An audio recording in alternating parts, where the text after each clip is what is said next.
I've done over 60 million in sales. Prada on nada, Las Vegas, Nevada, $100 Montreal enchiladas. I could have 2 Lambos here by tomorrow.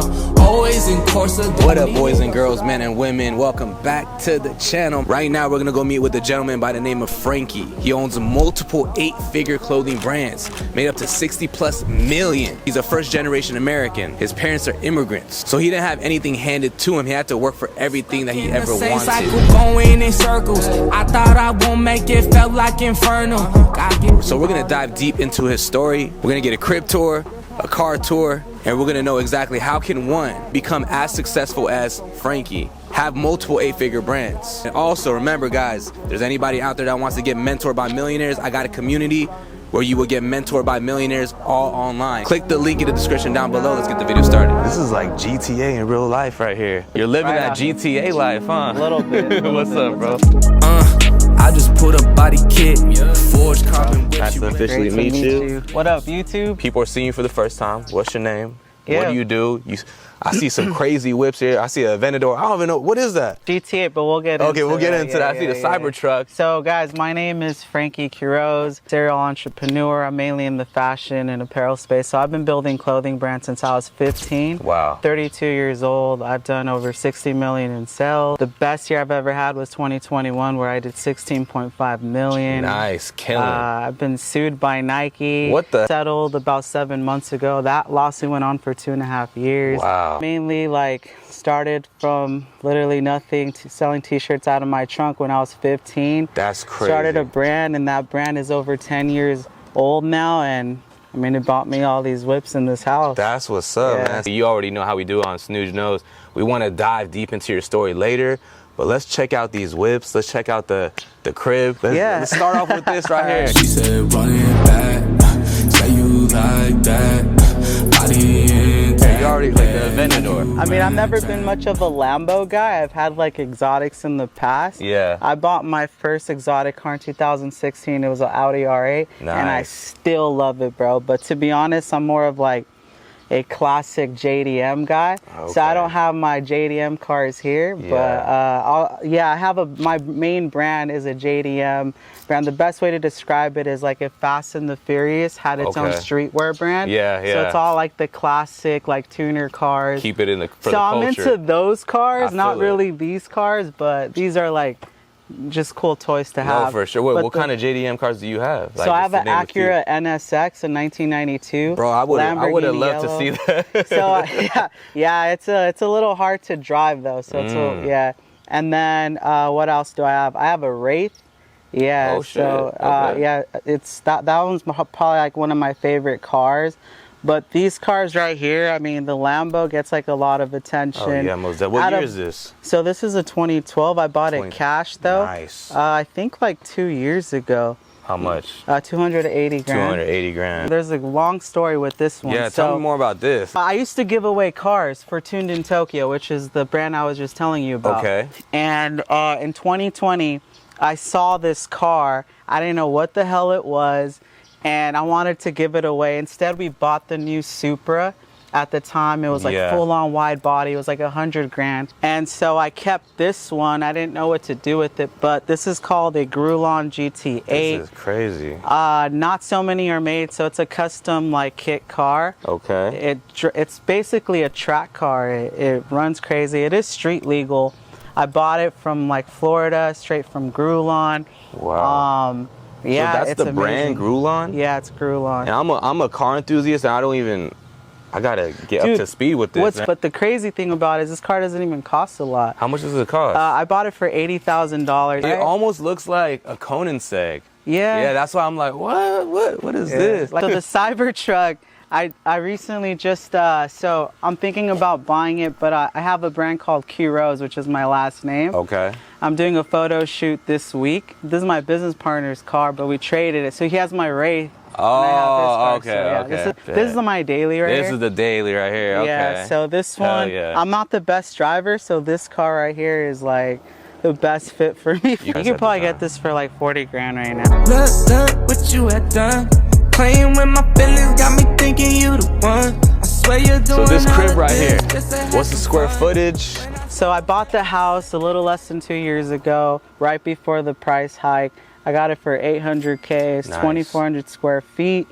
I put $120,000 into it. We're still remodeling. Like, Okay. I read like those. All these bushes are like brand new. They have to be trimmed. I'm getting Yeah. the gate. A lot of the house is being remodeled. I'll show you guys Yeah, inside. But the house is worth over $1 million now. Nice. So I moved a lot when I was younger. Yeah. I went to like over 12 different schools. And in high school was the only time where I actually stayed in one school. Okay. Like all 4 years. Right. No, and I it was feel here you. in Riverside. So I consider this my actual house. I feel you. So this is the formal here. Okay. Decorated by me, my wife, and then my sister. Then this is Louis right here. Louis? Is Louis friendly? Yeah. They're all friendly right here. He's just a little scary cat. Just family. I'm not gonna let you get away with not showing that watch, bro. We gotta let's show that real quick. Yeah, it's just what we the looking iced at? out Rolex. What kind of Rolex is that? Honestly, I don't even know. I just bought it. This guy, that's what's up, bro. It's like 20K. 20K? Oh, 20K. Yeah, so not too bad. Not too bad, bro. So this is the living room. This is Okay. where I spend most of my time. I travel a lot, like probably you do. I travel a lot for business, especially to China and Europe. Okay. So with my house, I wanted it to be home. I didn't want it to feel like a hotel. I wanted to actually live feel in that. it. You know, I see like a lot of entrepreneurs and they try to go modern with it. Yeah. I'm the opposite. I'm guilty of one of those entrepreneurs that are like keep it modern because my Yeah. place always looks like a hotel. Okay. I gotta make you feel homey. You gotta make it feel like home. My house is bought. I only owe like 200K. That's what's up, bro. Yeah. Appreciate it, bro. I have 3 homes. I have a bachelor pad in Vegas. Oh, what? So kind of crazy if you guys ever go to Yeah, Vegas. yeah. Definitely have come to out. hit you. Yeah. Yeah, it's in like a little golf course, country Okay. club. Okay. And one in Texas, Houston. Why Texas? I bought it for my mom. Oh. Yeah, cash recently too. Oh, wait. So your mom lives in Texas? She lives in Texas, shoot. Houston. Okay. Yeah, so this is the kitchen area, nothing fancy. I don't really know how to cook too much. I represent like where I'm from a lot, Riverside, California. So that's Absolutely. like the Mission Inn, landmarks, all of Riverside. So you're gonna see a lot of like little Riverside Yeah, most paintings and definitely. stuff here and there.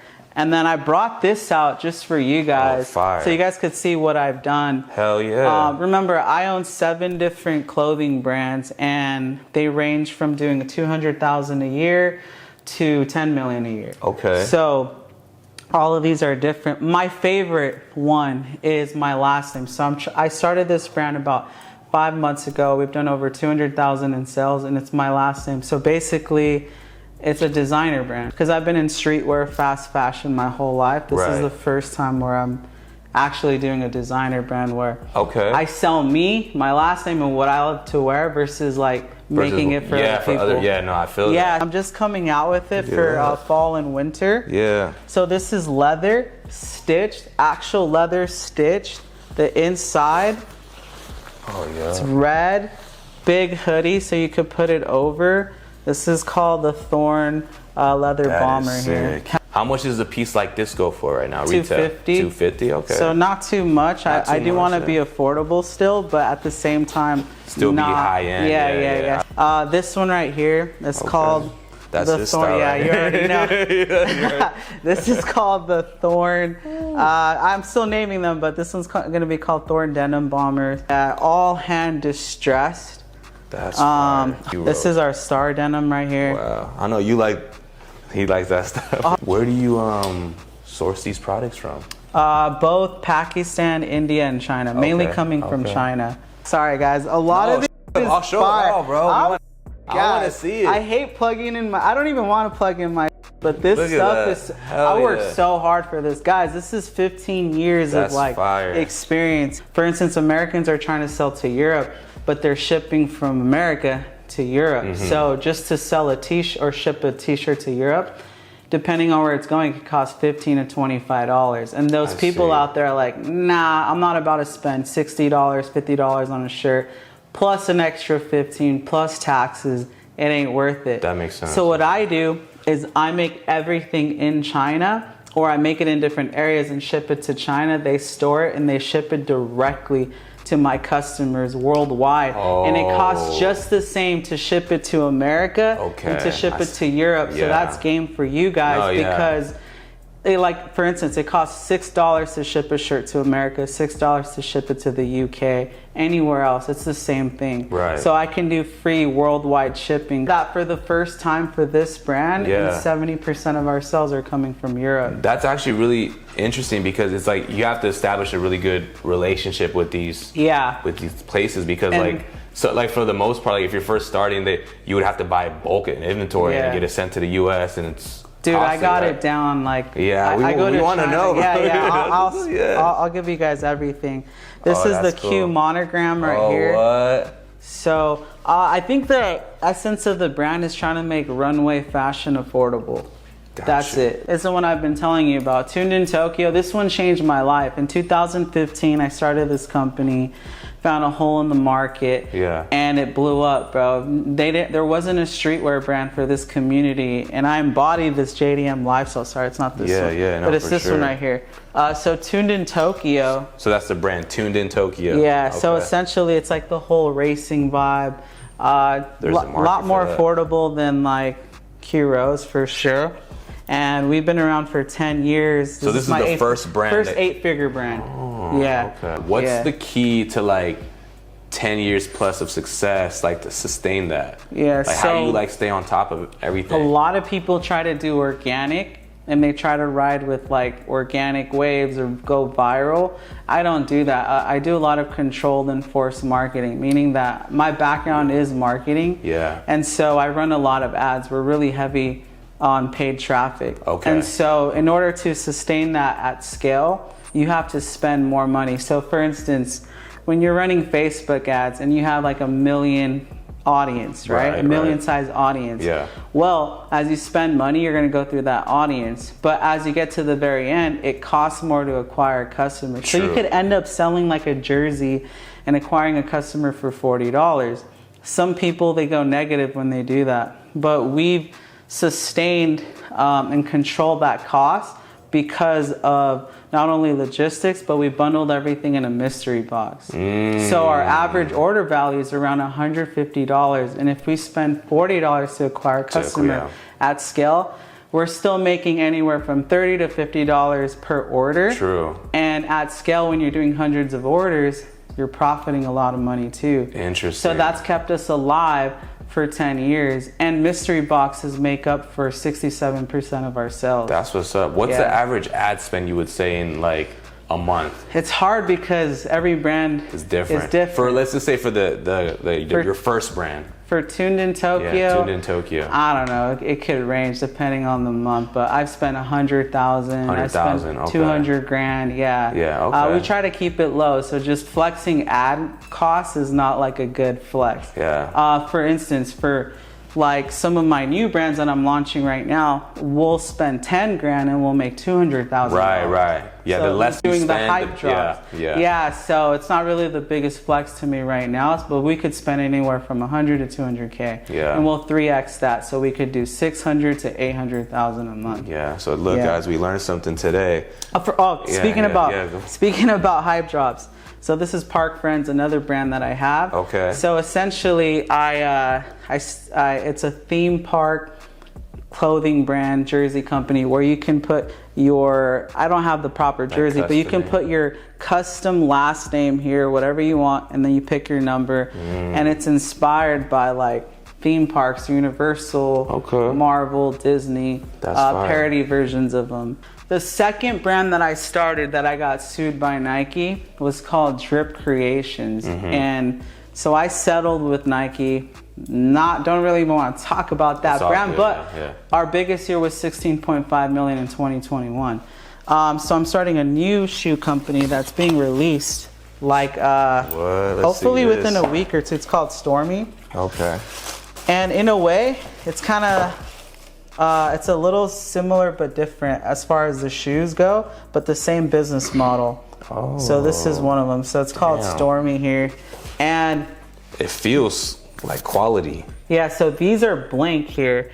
Essentially what we're going to do is we're going to be able to put different artworks and graphics on here. So what we did is we engineered this like sticker thing. It's hard to describe it, but it's this decal where you put it on the shoe and you iron it or heat gun it, and it melts into the shoe, and it looks like it was painted. So we fully customized. This is just the canvas. Is that patented technology? Yeah. So okay. It's not patent approved yet. Not yet, but it's pending. That's it's okay. Not it's okay. A dog. That's family. All right. So the real reason why I bought this house was because of the backyard. Oh, nice. The back, you know, like in LA, you don't get big backyards like this. No. Orange County, you don't really get big backyards like this. That is true. So I bought this house after traveling to like Rome and Spain and checking out like a bunch of villas. Okay. And I got that same feeling when I saw this house. I was like, this is it. So you were gonna live in Rome, huh? Or for sure. Damn. Oh yeah, for sure, for sure. I love Europe. But yeah, this is the backyard here. Oh, yeah. I don't spend too much time out here, but yeah. Let's check the temperature. It's a cool spot. Oh, it's perfect. Oh bro. yeah. Hell yeah. Yes, these are all fruit trees. So I have like oranges, lemons, a bunch of stuff, avocado. Oh, you got avocado? Avocados. Damn, that's as, it doesn't get as organic Oranges as that are my right there. favorite. This is where I spend most of my time. Let's see this. So this is the office, huh? Yeah, here, let me bump up the light for you. There you go. Oh, sick. Little podcast setup or what? Nah, just so when people come through and chill. I film a couple videos here, but most of my time is being spent in here for sure. Yeah, so you're gonna see like a lot of like designer albums and stuff like that, because I'm constantly studying fashion. I feel like you're not just like settled and you're like, oh, I know it all. You're always trying to improve and elevate. For sure, bro. Like I know I don't know it all. I'm still fairly young, 32 years old. That is young. Especially in this designer game. Yeah, so my wife, so this is the master bedroom? She has the main closet here. That's how it gotta be, right? Yeah, so this is gonna get redone too. You got any kids or what? No kids. One on the way though. Oh, She's one on. pregnant. Congrats. Yeah, Congrats, thank you. Do you know if it's gonna be a boy or a girl? girl? I got lucky. What? I know, bro. I got lucky. Yeah, we remodeled this bathroom for sure. That's fire. And then I got the little closet here, but all my clothes is here, like a bunch of like designer. Half of the I made, the other half I bought. All right, Mr. Frankie took us to one of the most haunted hotels in all of California. So we're in the Mission Inn, and we're actually in like a presidential suite. Yeah. Look up there, Marlon. Look at that. That's crazy architect right here. Look at that. Look at that big bed on the left. But yeah, the history of this hotel is it's actually very haunted. For sure. Yeah. We were gonna do the interview in a room. Aunt Alice Walker. Yeah. And she used to be the GM here. She passed away. Now her spirit walks. Yeah, I guess she hasn't left that room, bro. Should we go see it? Maybe. I don't know if they want. Maybe. If your camera guy's down. If Marlon behind the camera, he's a little scary right now. He doesn't want to go in there. You can record it yourself. We can probably do it at the end of the video, so stay tuned, guys. We'll see how we feel. But Frankie, thank you for the house tour. You know, of course. I'm sure everybody wants to know, you know, how did this whole thing start? What did you do to get to this point? I mean, it was like there was a lot of problems at the very beginning. Like even my childhood growing up, so both my parents separated. I'm first generation American, so that already kind of like set me back. Yeah. Both parents like broke. My dad came from Mexico. My mom came from Mexico as well. And so the main thing is like they separated, and because of that, I had that like single parent lifestyle, bouncing around from both parents. Yeah. Didn't have a lot of money growing up. And from one hood to another apartments and so on, you know, the crazy lifestyle. And when I was like 8 years old, I started noticing like cars and houses. Like, why do some of my friends have a nice car? Why do some of my friends have family pictures on the walls and all these different things? And we were always moving around, so we never had picture frames or trophies and stuff like that. I was never in sports. And yeah, man, so I just was like, I'm gonna do everything I can as soon as I'm able to like work to make money somehow in like the most legal, ethic way possible. Luckily, when I was 15, I got into like graffiti, skateboarding, art. and kind of led me into like fashion, clothing, streetwear. 2018, 2019 was, I'm sorry, 2008 and 2009 was the mecca of like streetwear, where like Diamond Supply, right, I remember the Hundreds, that era, Nike SBs were popping, and I was like, I embodied all of that. And so I was like running around at 14, 15, telling everybody I'm going to build one of the biggest brands in the world and sell all over the world. And started out in like this, you know, people say a shack. Yeah. I literally started in a shack. I have a picture of it. So the way shirts are printed, it's usually with the screen printing press. It's metal. There's like 6 stations if you have a starter kit. We built one out of wood, and I used a brick to hold down the screens, arms, and I would squeegee them at 15, 16 years old. So I bought the shirts in LA, downtown LA, for like about $2. At the fashion district? Yeah, $2, triple A's or whatever. Damn. And I would print them one color, 2 colors if I got lucky, and sell them for about $15 at school. That bought me my first car. Wow, so you got $10 profit margin or what? Yeah, pretty much. So how long did it take you to buy your first car? Like a year. I was selling a lot.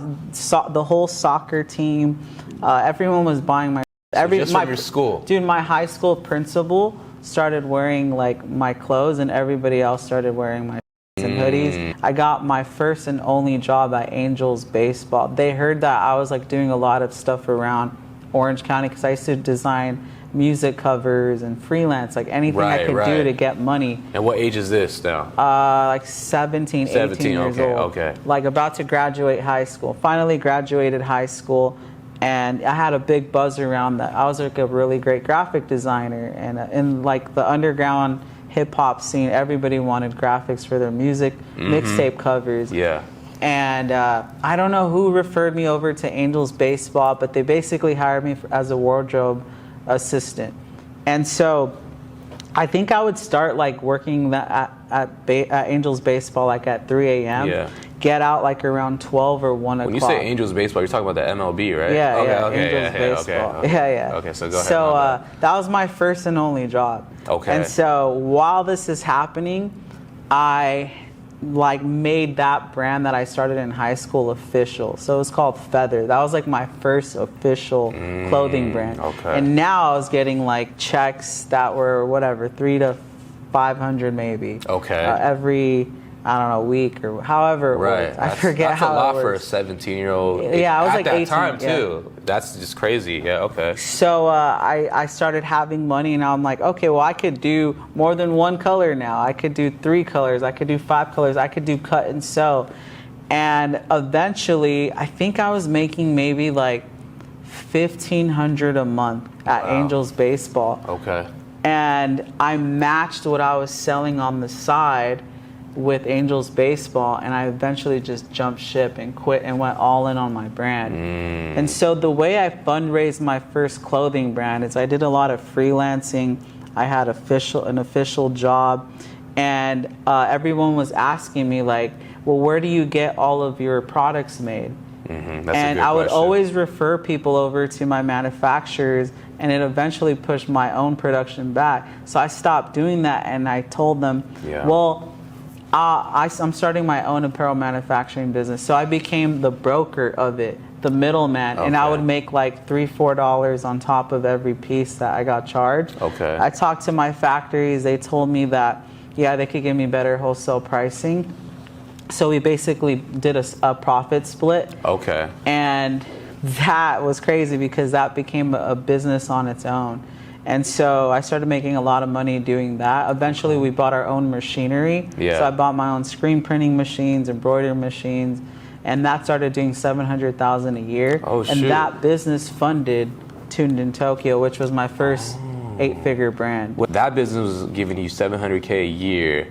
What was the percentage that you pocketed out of that? So I had a business partner, but our profit margins were around 40%. 40%. Is this like 19, 20? So this is like 20 to 23, 20 years old to 23 years old. 23. So 23, You're making $700K a year, so 40%, 45%, 40% profit margin? Yeah, but I would have a business partner that would split everything. So I was still definitely like in the struggle zone.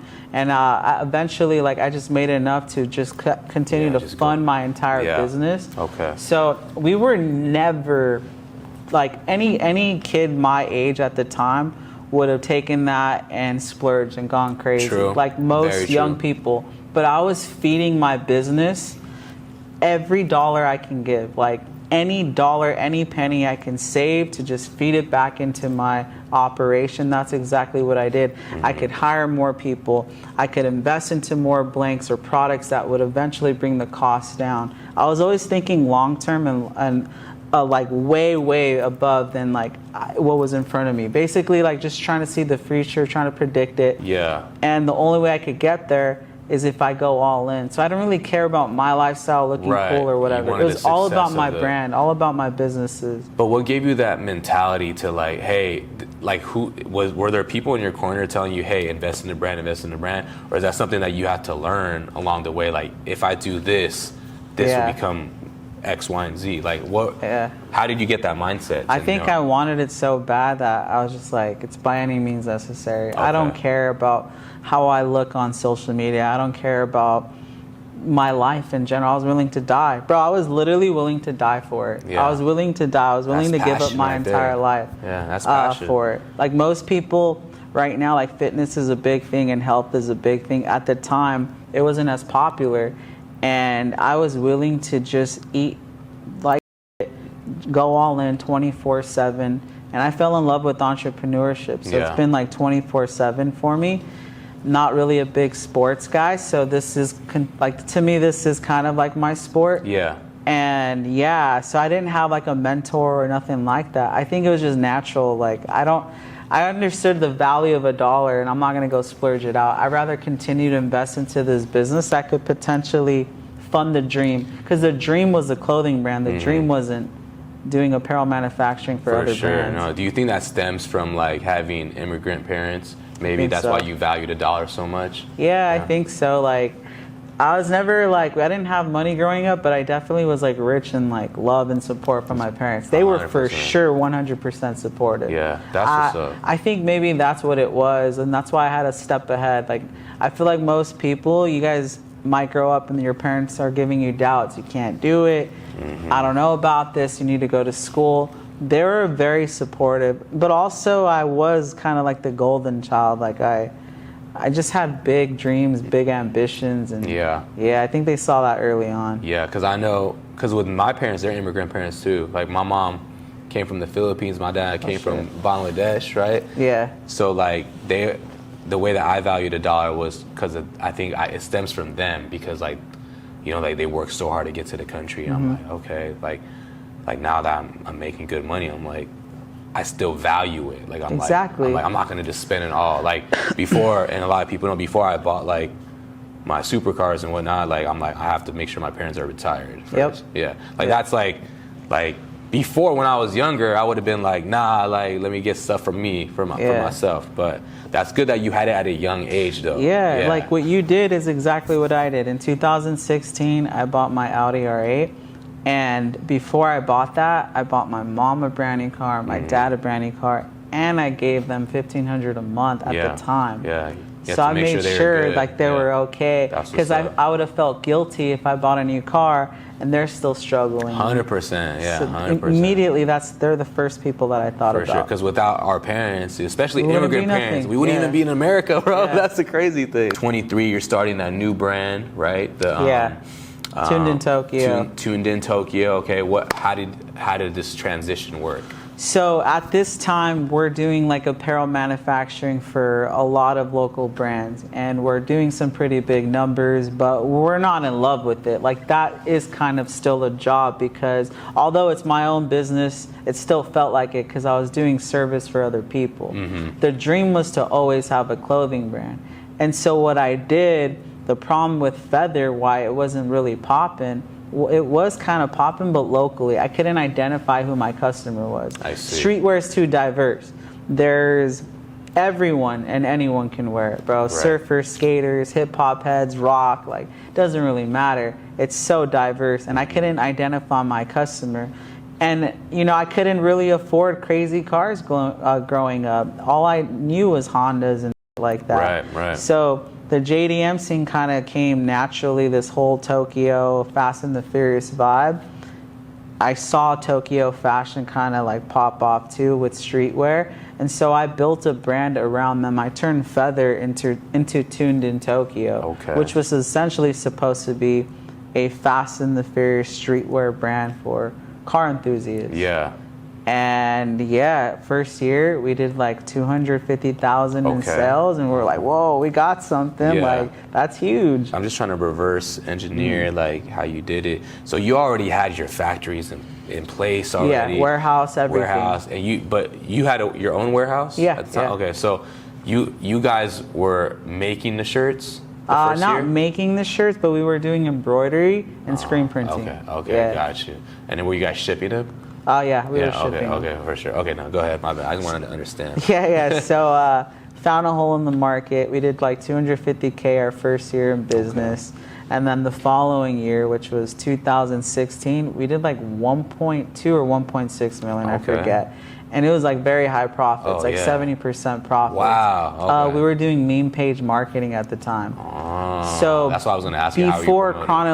Before like when you would post, it'd be in chronological order. So like you could post, and if you're 500 followers, they would see it immediately, like if they're on Instagram. Now it's kind of like the algorithms all over the place, depending on who you're interested in. That we started building our own like car pages.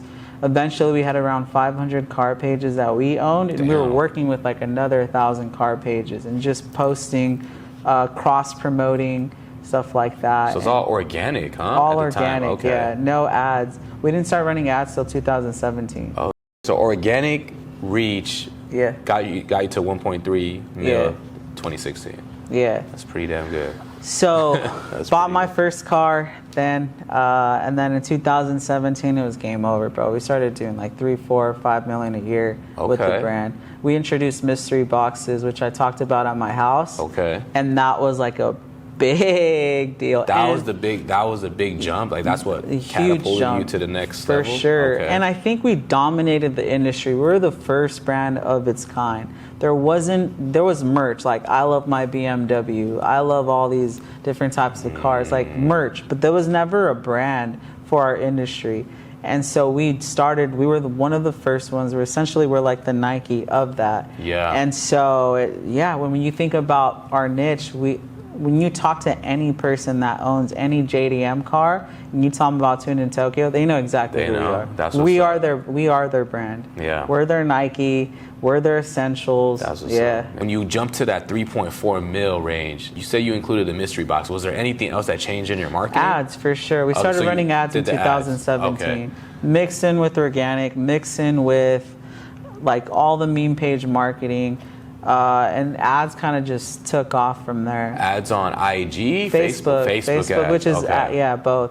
So I started like dabbling into Facebook ads at the time, and I wasn't a pro because I was just trying. But I started doing like ads or promotions. They were called promotions on MySpace. Since when I was like 15, 16 years old. So I kind of had a sense of how it works. So I started running ads, and I started crushing it. So this is a time where everybody started hopping on drop shipping and e-commerce, and all the Tai Lopez's and all the drop shipping gurus came out.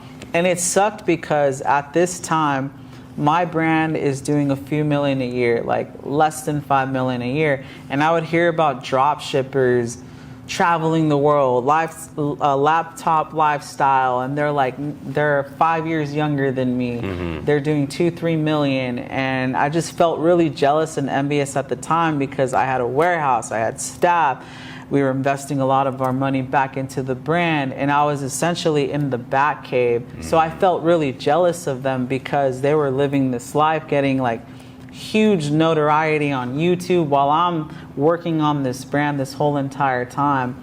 And I remember telling my business partner, like, life isn't really that fair, bro, because we're really crushing it we're doing some big stuff in this industry and no one knows about us. Only the people in our industry knows about us. But we've always loved entrepreneurship, the Gary V's and the Ty Lopez's, and we're like, why does nobody know who the fuck we are? We're like the biggest brand in our niche, but yet these drop shippers, like drop shipping kitchen pans, are getting all the notoriety. And yeah, man, so I did feel jealous for a long time, but I don't regret anything, because look at what was built. Right. All those guys that were popping during that era are gone. Yeah. They're nowhere to be seen no on YouTube. But I'm still around, and I'm bigger than ever because of my brands that I've built. So it was a lot of discipline, a lot of hard work, building a team and a real brand.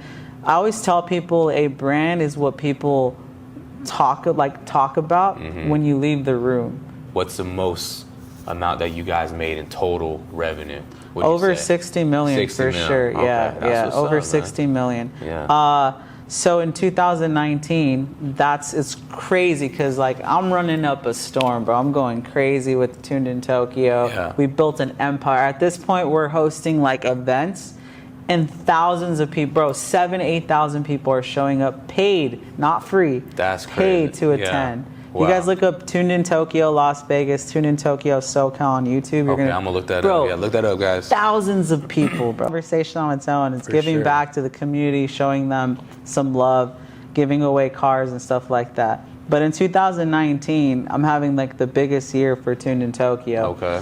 And my younger sister, she was living with me at the time, and we had this casita. And in the casita, I noticed, I went in there one day. I would never go there. I'd never be home. I'd be at my warehouse. Nikes, Vans stacked to the ceiling, bro. Like it smelled like a shoe store in there. And I found out she was customizing Vans at the time and selling them on Etsy and doing over 100 grand. Oh, wow.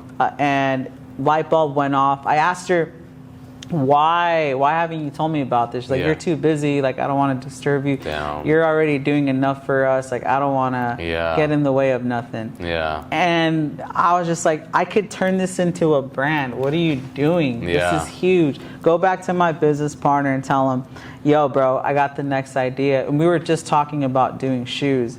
And she was customizing them like so like amazing, bro. They stood out so much.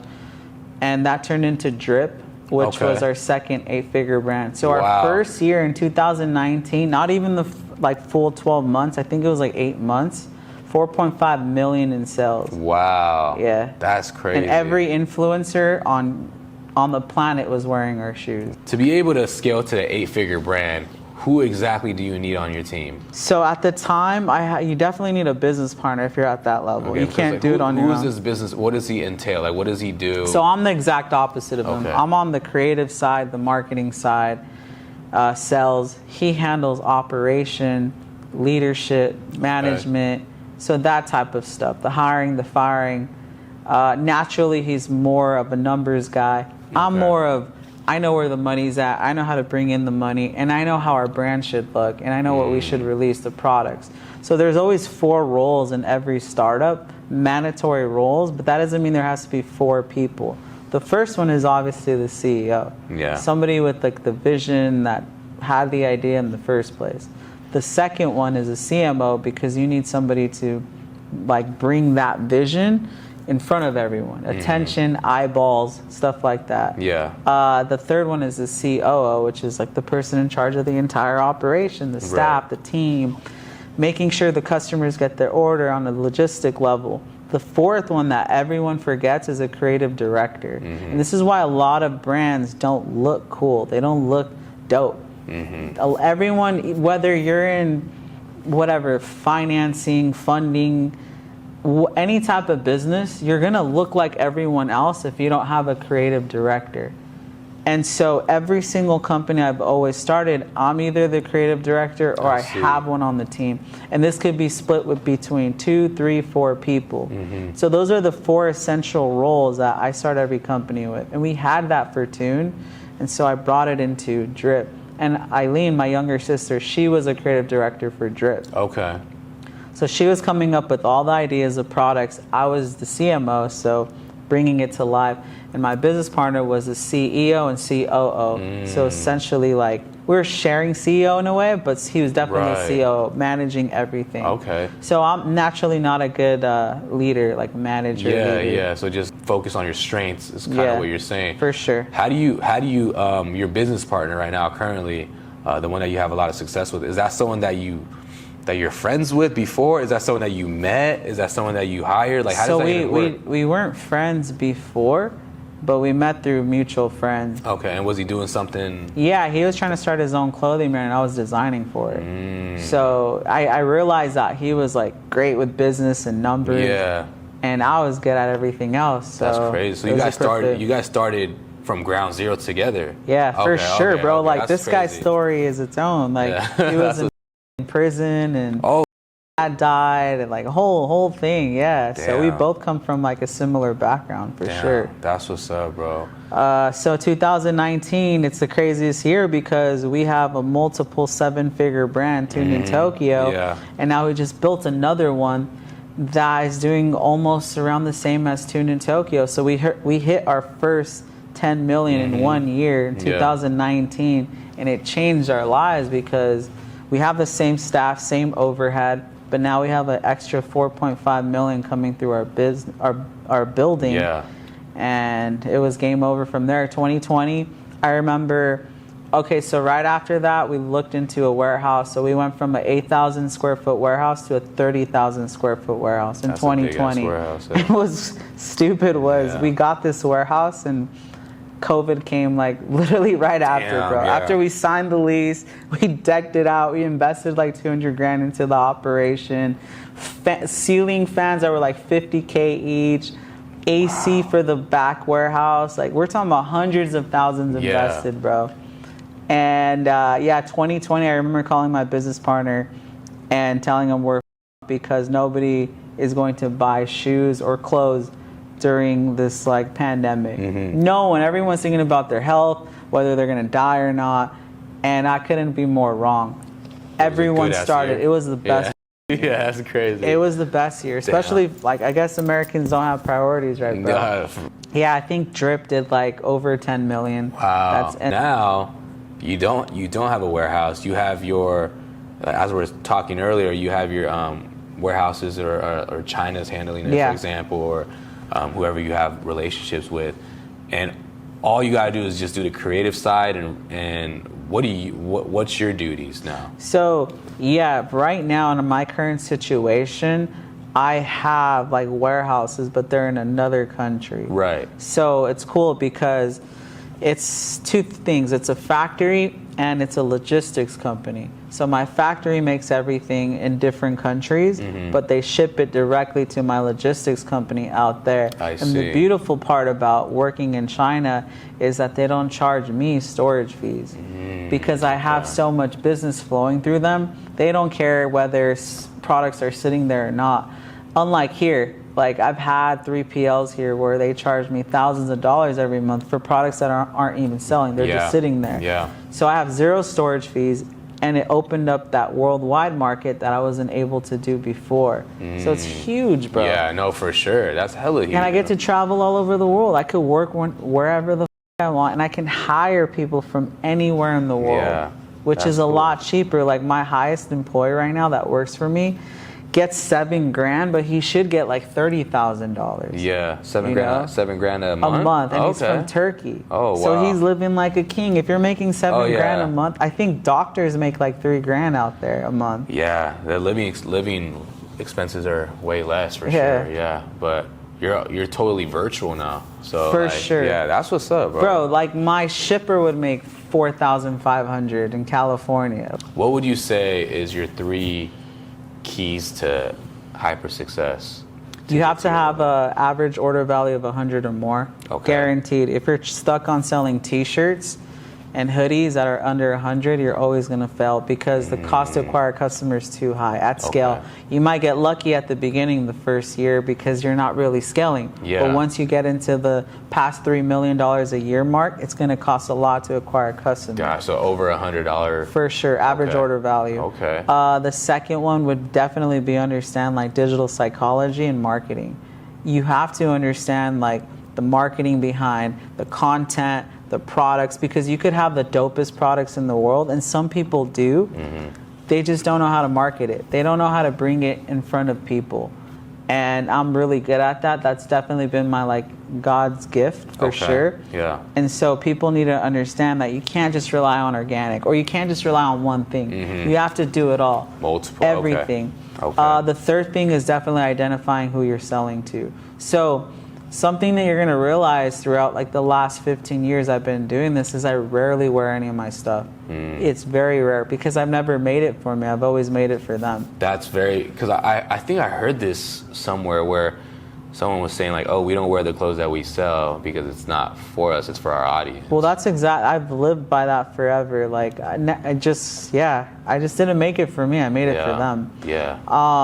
And if I wore it, it was forced for a video, but I never wore my own stuff. That makes ever, sense. bro. This was the first year where I've actually worn my own stuff, and this time I'm making products for me with my latest brand, Q-Rose. But besides that, I've never worn Tuned, really. I've never worn any of my previous brands. Drip, I never had a pair of shoes. Wow. Not one. Super interesting that you're saying that, and maybe a lot of people are gonna. You don't get high on your own supply. Okay.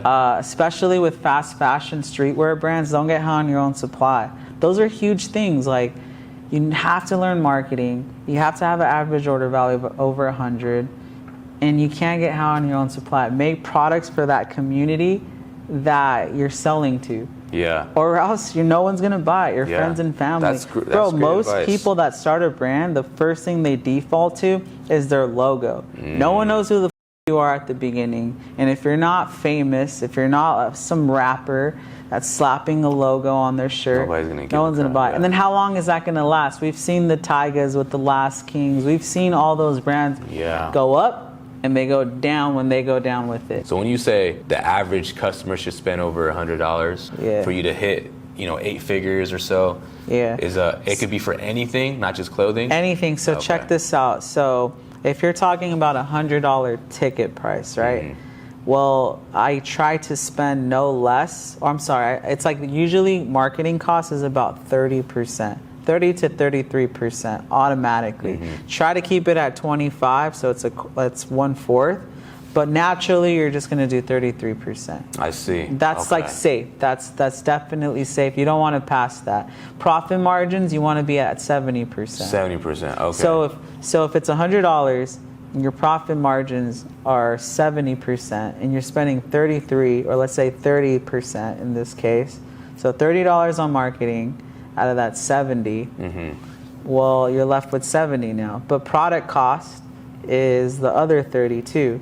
So $60 out of the $100 is your product cost and your marketing. Okay. The 40 is your actual profit. Right. Okay. So profit on the product that you're selling. Got you. And is the metric one customer a year, or is that? No, so that's even better. That's a good question, because the lifetime value of my customers are over 1,200. 1,200 or so. So they come back and buy again and again. And I'm glad you brought that up. This is why I love clothing. Yeah. This is why I love clothing, because if I had a water bottle, well, what could I do, or a coffee company, what could I do to continue to get people to buy again and again and again? Well, with clothing, there's always new drops, new products, new collaborations. So every single month, or every 3 months, they come back and buy again and again and again, because there's a new box, there's a new collection.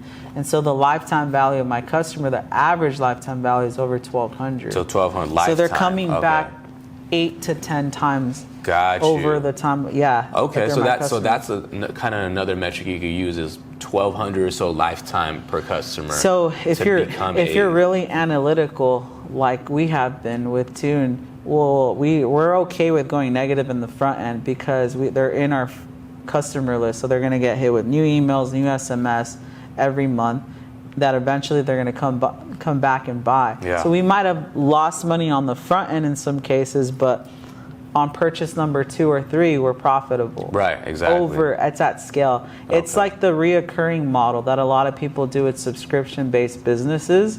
They lose money on the front end, but on that 2nd, 3rd, 4th month, they're profitable. Okay. The marketing side of things, the less you spend on ads to acquire a customer, the better it is. what are some of your secrets and tips for having successful marketing? Right now, there's a mix between two, but hype drops are definitely like the thing. And what's cool is I got experience with hype drops because before it was popular, because that was the only form of marketing I had. Like, I didn't know how to run ads and I didn't have money for marketing. So you're gonna go with organic right away to start. But it's difficult. So what I'm doing right now is, if any like marketers out there, what I'm doing is I'm creating campaigns for traffic and not sales. Normally I do sales all the time. Most people do sales campaigns, but I'm optimizing for traffic onto a password page to collect emails and phone numbers. I see. And so the day I release, I do, huge email blasts and SMS blasts. Interesting. And I'll get anywhere from 100 to 300,000 in sales. I like that a lot. And the ad spend is anywhere from 5 to 10K. Okay. Because I'm not running ads. Per day? Per month. Okay. Because I'm not running ads every day because my store's not live. Right. Okay. And it costs like 5 times less than running a sales campaign. Yeah. So that's more effective. So having a landing page is important, is what you're saying. Yeah. Where all your collect data. To collect data, because like if people have to click a link to get to a link, does that decrease your conversion? For sure. Yeah. I think the main objective with doing a hype drop is customer data. You want to capture emails and phone numbers as much as possible, but also like if you're not capturing like anyone's numbers or emails, then there's either a product problem, they don't like it, or your content sucks. No, I feel that. Now, last question: what would you say to the aspiring, entrepreneur, kid out there, or any person that just wants to be in your shoes? Stick to one thing. I call it mastery. So although I have a lot of brands, it's all revolving around the same thing. Yes, it's a different name, different niche, different community, but essentially I'm doing the same thing over and over again. And it's called mastery, like Bruce Lee. If you look at like every single big business, big brand owner, or any like guy that has money, it's like they've been doing it for a long time. 15, 20, 30, 40, 50 years. It's like generational. And so that's what I'm trying to do myself, is I'm trying to do the same thing, build a legacy for me. And I don't want to be known for one brand. I just want to be known for the guy that created clothing and made money from it, made a lot of money from it, made a life out of it. And so some of you guys watching this, you guys flop from like one thing to another, to another, to another. They want the quick dollar. And it gets annoying. Like, yes, you can make a few bucks, but you make money short term. So if you take shortcuts, your life or your career is gonna get cut short. That is true. It's just the truth. Yeah. And I've done things the hard way. I've taken like the unpaved road, and it's worked out. Like I was telling you earlier, nobody knew who I was 4 years ago, although I was doing the biggest things ever, bro. Nobody knew who the I was. And now all those people that were popping on YouTube or Instagram, they're all gone. Yeah. My brands are still alive here today. And and your business is always as big as you are. So like the more smarter you get, the better you understand like everything from mental to physical, your surroundings, who you're with, who you're talking to, what you're learning, what you're watching on whatever content, what movies, TV shows. Like you have to set your life up for success. Like you have to force it, because if you're listening to like negative shit, watching a bunch of dumb or hanging around with a bunch of like stupid people, you're eventually going to become that. So everything I do has to embody this life that I want, and you're just going to become that person one day. That's true. That's facts. So my man, thank you so much for all of that. Where can people find you? Instagram? Yeah, Instagram's the best way. It's at Frankie Quiroz. I just started a YouTube channel too. Started blogging, so we'll you know how that is. Down. Yeah. You tell me I'm something you need, but baby, you know that I'm bad for you. Yeah, why you gotta be so naive? If I treat you like one I don't want,